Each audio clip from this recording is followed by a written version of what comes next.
In the town of Alder Creek, population 2,200, there is a small shop on the corner of Main and Birch with a hand-painted sign that reads simply, "Shoe Repair." The paint has faded to the color of weak tea. The bell above the door still works. For 38 years, that bell rang every morning at 7:45 when Harold Ness turned the key and stepped inside to open for the day. Harold was not a man anyone would have picked out of a crowd. He was of average height, with rough hands and a permanent crease between his eyebrows from decades of squinting at stitching under a single hanging bulb. He wore the same style of canvas apron every day, the pockets always dusted with leather shavings. He spoke rarely, and when he did, it was usually about soles, heels, or the weather.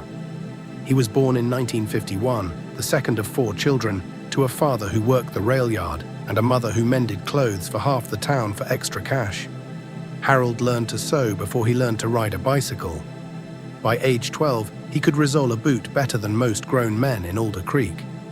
At 18, he took over the shop from old Mr. Petrosky, who had no children of his own, and simply handed Harold the keys one autumn afternoon and said, "Take care of it."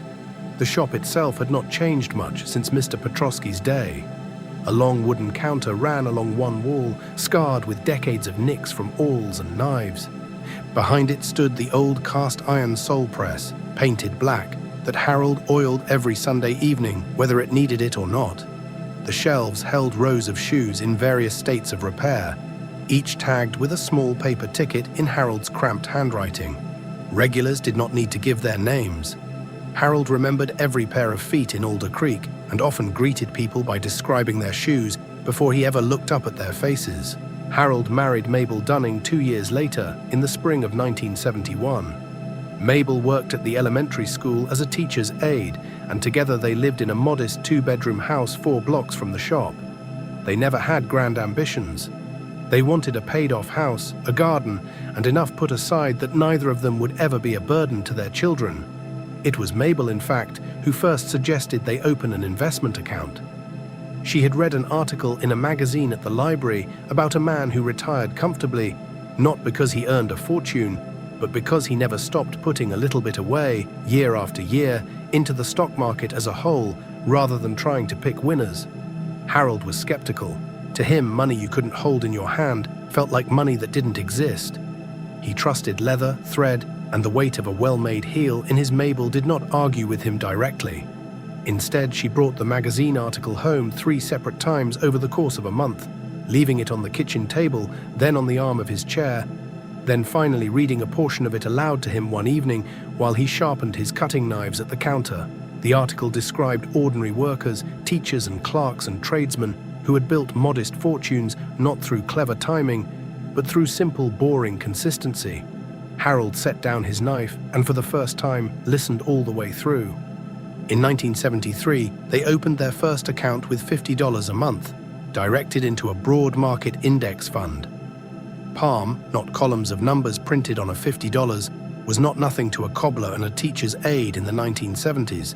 It meant skipping the movies some weekends. It meant patching their own car tires instead of buying new ones.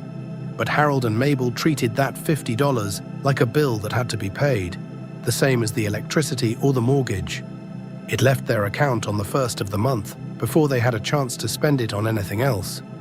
Statement he wouldn't understand. The 1970s were not kind to the stock market. Inflation ran hot, oil prices spiked, and more than once Harold looked at the statement and felt his stomach drop. He asked Mabel if they should stop. She always gave him the same answer. "We are not buying a moment, Harold. We are buying decades." Keep going. He kept going, through the early 80s when interest rates soared and half the shops on Main Street closed. Through 1987 when the market fell nearly a quarter of its value in a single day, and Harold read about it in the newspaper with his coffee going cold beside him. He did not sell. He did not call anyone in a panic. He simply went to work, fixed the shoes waiting on his bench, and let the automatic deposit go through as it always did.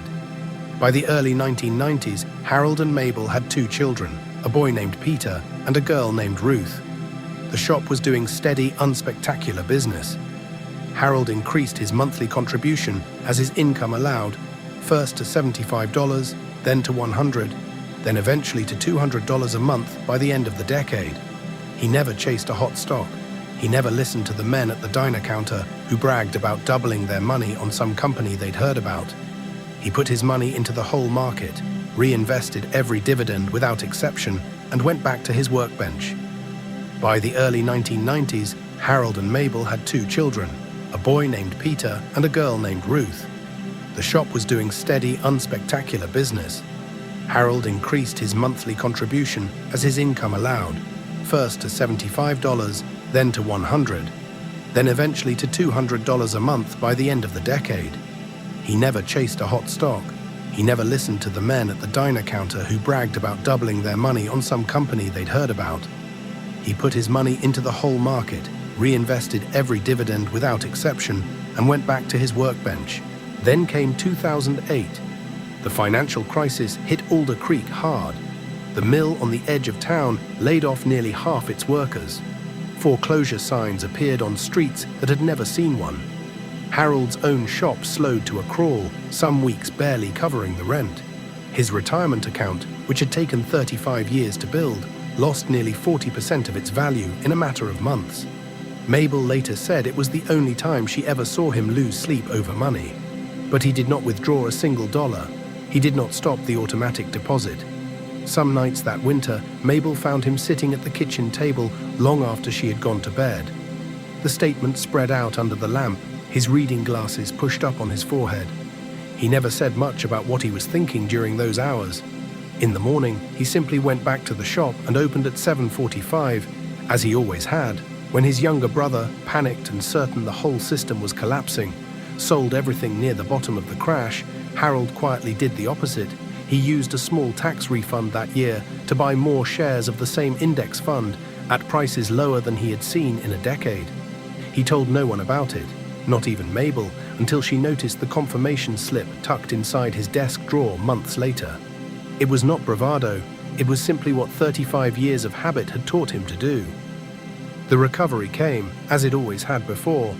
By 2013, Harold's account had not only recovered, but grown past where it stood before the crash. He was 62 years old, still opening the shop at 7:45 every morning, still resoling boots for farmers and church shoes for grandmothers, still charging prices that had barely changed in a decade because he never saw the need to raise them much. In 2015, Peter, now an adult with children of his own, asked his father half-jokingly if he was ever going to retire. Harold said he would retire when his hands stopped working, not before. Mabel, sitting beside him, smiled and said nothing, because she already knew what the account looked like, and she also knew Harold did not work because he needed the money. Their grandchildren would sometimes visit the shop after school, perching on the wooden stool by the counter to watch him work a needle through leather with a patience that seemed impossible to them. He would let them stamp the paper tickets, a small ceremony that made them feel useful, and he never once mentioned to any of them that the modest man behind the counter was quietly worth more than most people in town would ever guess. He worked because fixing a shoe well and handing it back to someone who needed it was the only kind of accomplishment that had ever made sense to him. The pandemic year of 2020 brought another sharp plunge in the markets, one of the fastest in history. Harold, then 69, watched the news with Mabel in their small living room. He did not check his account balance for weeks at a time, a habit he had built over decades of not looking too closely during the bad stretches. When he finally did look, the recovery had already begun. He had, once again, done nothing, and once again, doing nothing had been the correct decision. Harold passed away quietly in his sleep in the winter of 2023 at the age of 72. The shop closed for the first time in 38 years, the hand-painted sign still hanging above the door. At the funeral, half the town showed up, farmers and teachers and mechanics whose shoes he had mended for decades, many of them saying the same thing. He never talked about money, not once. It was Ruth, going through her father's modest filing cabinet in the back room of the house, who found the folder.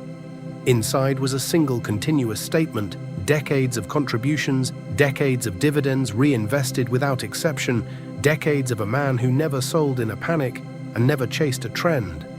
The final balance, as of the week before he died, read $2,314,000. Peter and Ruth, sat at their parents' kitchen table for a long time after finding it, saying very little.